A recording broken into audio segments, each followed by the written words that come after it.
यहाँ पर हम लोग रिलेशन की बात कर रहे हैं, रेखीय प्रसार गुणांक और क्षेत्रीय प्रसार गुणांक। अभी दोनों का फार्मूला निकाले पूरी डिटेल में, तो उसमें दोनों में क्या कर रहे हैं, संबंध स्थापित कर रहे हैं।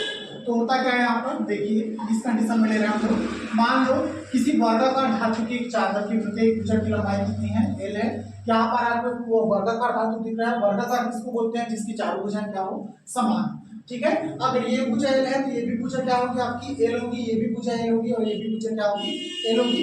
ऐसे धातु को हम लोग क्या बोलेंगे, वर्गाकार धातु बोलेंगे। यहाँ पे वही लिखा है, मान लो किसी वर्गाकार धातु की चादर की प्रत्येक भुजा की लंबाई कितनी है, L है। उसके ताप में डेल्टी वृद्धि करने पर प्रत्येक भुजा की लंबाई L प्लस डेल हो जाएगी। ठीक है, अब चूंकि ये वर्गाकार धातु थी, इसकी प्रत्येक भुजा की लंबाई कितनी थी, L थी। हल्का से इसमें क्या दिया हम लोग, टेम्परेचर इसको बढ़ाया, मतलब क्या कर रहे हैं, इसको गर्म कर रहे हैं बाहर से बर्नर के थ्रू। अगर बर्नर के थ्रू गर्म करेंगे तो इसकी लंबाई क्या होती है, हल्की से एक्सपैंड हो जाती है। पहले इसकी लंबाई कितनी थी बेटा, L थी, अब कितनी हो गई, L प्लस डेल हो गई। मतलब लंबाई में थोड़ी सी क्या हो गई, वृद्धि हो गई, जो कि आपको यहाँ पर दिख रहा है। ठीक है, तो डेल की वृद्धि करने पर प्रत्येक भुजा की लंबाई कितनी हो जाती है, L प्लस डेल हो जाती है। प्रत्येक भुजा मतलब जितनी ये वाली भुजा की लंबाई बढ़ी L प्लस डेल, उतना ही ये भी बढ़ा होगा, उतना ही ये भी बढ़ा होगा और उतना ही कितना बढ़ा होगा, ये भी बढ़ा होगा। ठीक है, तो हम एक ही भुजा में दर्शा रहे हैं इसको, हर एक भुजा में नहीं दिखा रहे। समझ में आ रहा है, सब भुजा की लंबाई बड़ी होगी हल्की। नहीं कैलकुलेट नहीं, यहाँ पे चूंकि न्यूमेरिकल फार्मूला है ना, इस वजह से इसी की डेटा में दे रहे हैं, कितना सेंटीमीटर बढ़ेगा इसका कोई लिमिट नहीं। ठीक है, आपको जब न्यूमेरिकल करोगे तो एग्जैक्ट डेटा दिया रहेगा कि अगर 3 सेंटीमीटर बढ़ रहा है तो ये कितना बढ़ रहा है। ठीक है, बताया जाएगा, तो एक समान बढ़ेगा सामने। फिर ये सिर्फ हम लोग फार्मूला डिराइव कर रहे हैं। ठीक है, यहाँ पे कितना सेंटीमीटर बढ़ेगा इससे कोई मतलब नहीं है, सिर्फ फार्मूला निकालना है। ठीक है, चलो तब यहाँ पर देखो, तब चादर ABCD का प्रारंभिक क्षेत्रफल। तो यहाँ पर देखो ये चादर आपको दिख रहा है ABCD, इसका प्रारंभिक क्षेत्रफल क्या था। तो क्षेत्रफल कैसे निकालते हो आप, क्षेत्रफल को किससे दर्शाते हो, A से। A मतलब कितना हो गया, लंबाई में चौड़ाई। ठीक है, अब ये चादर देखो, चादर में क्या होता है, प्रत्येक भुजा की लंबाई L है बोला है, मतलब अगर इसकी लंबाई L है तो चौड़ाई भी तो L है कि नहीं। प्रत्येक भुजा लंबाई में चौड़ाई बराबर है, तो लंबाई की जगह हम लोग क्या रखेंगे, L, चौड़ाई की जगह भी क्या रखेंगे, L। तो A इक्वल टू कितना हो गया, L इंटू L, मतलब A इक्वल टू कितना हो गया बेटा, L स्क्वायर। तो इस चादर की प्रारंभिक लंबाई कितनी हो गई हमारे पास, A इक्वल टू कितना हो गया, L square. A equal to लंबाई और चौड़ाई होता है, आपको पता होगा। नेक्स्ट यहाँ पर देखो, तब क्षेत्रफल में वृद्धि। ठीक है, अब यहाँ नहीं है, तब अंतिम क्षेत्रफल। ठीक है, तो ये प्रारंभिक क्षेत्रफल कितना हो गया, अंतिम क्षेत्रफल कितना हो गया। चूंकि यहाँ पर लंबाई में वृद्धि हुई है तो सीधी सी बात है क्षेत्रफल में वृद्धि होगी। ठीक है, तो क्षेत्रफल में वृद्धि कितनी हो जाती है, जितनी लंबाई में वृद्धि हुई है, लंबाई में कितनी वृद्धि हुई है, L प्लस डेल। तो क्षेत्रफल में कितनी वृद्धि हो जाएगी, A प्लस डेल।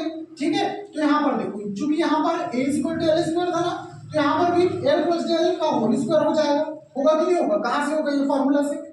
ठीक है, तो यहाँ पर A equal to L square था, तो यहाँ भी चूंकि area equal to L square होता है, तो यहाँ पर अंतिम क्षेत्रफल भी कितना हो जाएगा, A plus del equal to L plus del का होल स्क्वायर। ठीक है, यहाँ पर देखो आता है क्षेत्रफल में वृद्धि। अब क्षेत्रफल में वृद्धि कैसे निकालेंगे। ठीक है, जो बड़ा वाला क्षेत्रफल है, मतलब कि अंतिम क्षेत्रफल माइनस प्रारंभिक क्षेत्रफल। तो ये वाला अंतिम क्षेत्रफल का वैल्यू है, अंतिम क्षेत्रफल का वैल्यू कितना है आपके पास, L प्लस डेल का स्क्वायर माइनस प्रारंभिक क्षेत्रफल का वैल्यू कितना था, L square. L plus del ये समझ नहीं है, L प्लस डेल। देखो चूंकि लंबाई में कितनी वृद्धि हो रही है, लंबाई पहले कितनी थी आपकी, L थी ना। ठीक है, ताप बढ़ाने पर लंबाई में कितनी वृद्धि होगी, डेल वृद्धि होगी। ठीक है, पहले क्षेत्रफल कितना था, A था। जब लंबाई में वृद्धि हुई, ताप बढ़ा है, तो बदल के क्षेत्रफल कितना हो गया, तो अंतिम क्षेत्रफल में लंबाई कितनी बदली है, किसमें, चूंकि बेटा एरिया निकाले हैं, यहाँ पर एरिया इक्वल टू कितना होता है, लंबाई में चौड़ाई होता है कि नहीं होता है। तो मतलब अगर ये बॉक्स वर्गाकार है तो जितनी इसकी लंबाई है उतनी तो चौड़ाई है ना। ठीक है, तो लंबाई कितना ले लिया हम लोग, L, चौड़ाई भी कितना ले लिया, L। तो A इक्वल टू कितना हो गया, L स्क्वायर। वो कि नहीं हुआ। ठीक है, तो यहाँ पर भी क्षेत्रफल के ही बराबर ले रहे हैं, यहाँ पर भी देखो, यहाँ पर भी लिए हैं A इक्वल टू कितना लिया, L स्क्वायर लियो, बराबर में लिए। तो यहाँ पर A प्लस डेल कितना हो जाएगा, वो भी ये एल स्क्वायर है, ये भी एरिया इक्वल टू यहाँ भी लंबाई लिए ना, यहाँ भी टोटल एरिया इक्वल टू यहाँ भी लंबाई लेंगे कि नहीं लेंगे, ठीक है। तो वही है बेटा। अच्छा, वो प्रारंभिक था ये अंतिम था? हाँ, ये प्रारंभिक लंबाई था। प्रारंभिक लंबाई मतलब तब का कंडीशन जब इसको कोई भी ताप नहीं दिया गया है, ठीक है। ताप बढ़ाने पे कंडीशन इसका चेंज हो गया है। पहले की कंडीशन में इसका एरिया कितना था, एल स्क्वायर था।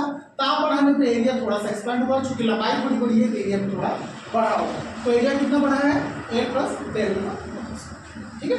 सेम एक बार बना के देखो, ज्यादा से पल्ले पड़ेगा। चलो नेक्स्ट, तब क्षेत्रफल वृद्धि कितना हो जाएगा, अंतिम क्षेत्रफल माइनस प्रारंभिक क्षेत्रफल। चूंकि ये फार्मूला आप लोग जानते हो, ए प्लस बी का होल स्क्वायर क्या होता है, अगर नहीं पता तो यहाँ पे लिख देता हूँ मैं।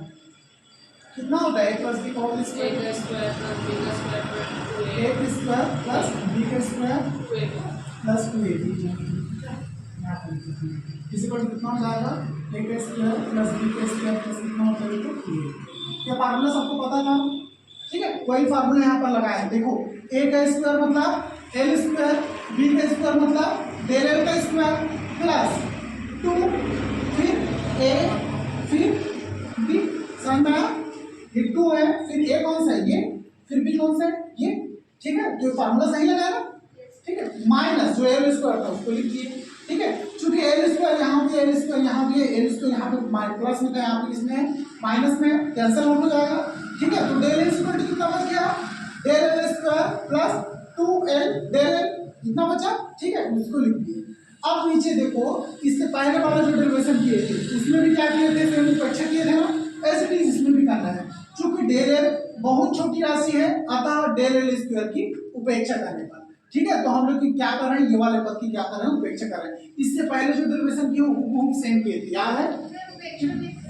उपेक्षा का मतलब बेटा, इसको हम लोग बहुत ज्यादा छोटी राशि होती है ना, उसको नगण्य मान लेते हैं। नगण्य मतलब नहीं है ऐसा मान लेते हैं, हटा देते हैं उस जगह, ठीक है। तो इतने राशि को मैं क्या कर रहा हूँ, यहाँ पर हटा देता हूँ। हटा देने पर क्या हो जाएगा बेटा, del L equal to 2l del L हो जाएगा। देखो, अगर इसकी उपेक्षा करेंगे तो ये हट जाएगा, तो बचा कितना, इतना बचा। तो यहाँ पर डेल इक्वल टू कितना हो गया, 2l डेल एल, तो इतना बच गया, ठीक है। अब क्षेत्रीय प्रसार गुणांक, ठीक है। अब जो आप लोग जानते हो, क्षेत्रीय प्रसार गुणांक में बीटा इक्वल टू कितना होता है, del A upon A dot del T. अभी पढ़े हो ना, ठीक है। आप देखो, यहाँ पर डेल ए का आप पहले से वैल्यू निकाल चुके हो, चूंकि आपको फार्मूला दिख ही रहा है, ठीक है। तो यहाँ पर डेल ए का जो वैल्यू था, इसको यहाँ पे पुट कर दो, तो बीटा इक्वल टू कितना हो जाएगा, 2l डेल एल। ए का वैल्यू लिखा है ना डेल ए का, ठीक है। डेल ए का वैल्यू देखो यहाँ पे निकाले हो, डेल ए का वैल्यू यहाँ पर पुट कर दो, तो कितना हो जाएगा, इतना हो जाएगा। एल से एल एक time one time cancel out हो जाएगा, तो बचा कितना, 2 del L upon L del T, ठीक है। अब इतना पोर्शन देखो, del L upon L del T, ये क्या होता है, अल्फा। अभी पढ़े हो आपने, del L upon L del T होता है कि नहीं होता, अल्फा स्क्वायर होता है ना, ठीक है। और हर एक चीजें क्या दर्शाता है, अल्फा स्क्वायर डेल एल क्या दर्शाता है, लंबाई में परिवर्तन। एल क्या है, प्रारंभिक लंबाई, डेल टी क्या है, ताप में वृद्धि। तो अल्फा स्क्वायर कितना होता है, तो चूंकि ये वाला वैल्यू आपको अल्फा ऑलरेडी दिख रहा है, यहाँ पर वैल्यू, यहाँ पर इतना इक्वल टू क्या पुट कर देता हूँ मैं, अल्फा, मतलब बीटा इक्वल टू कितना हो गया, 2 अल्फा। तो यहाँ पर डायरेक्ट मैं लिख सकता हूँ, बी क्या है मेरा, बीटा क्या है, क्षेत्रीय प्रसार गुणांक 2 इंटू रेखीय प्रसार गुणांक, लिख सकता हूँ। मतलब कंक्लूजन क्या निकला, अतः किसी ठोस का क्षेत्रीय प्रसार गुणांक उसके रेखीय प्रसार गुणांक कितना होता है, दुगुना होता है। यही कंक्लूजन निकालना था, यही आपका क्वेश्चन, ठीक है। यहाँ पर जो क्षेत्रीय प्रसार गुणांक इसलिए लिए हैं क्योंकि रेखीय प्रसार गुणांक हम टोटल बड़े निकाल रहे थे, और क्षेत्रीय और रेखीय में ही रिलेशन बैठाने, इस वजह से क्षेत्रीय प्रसार गुणांक तब जाके ऐसा है, ठीक है। समझ में आया।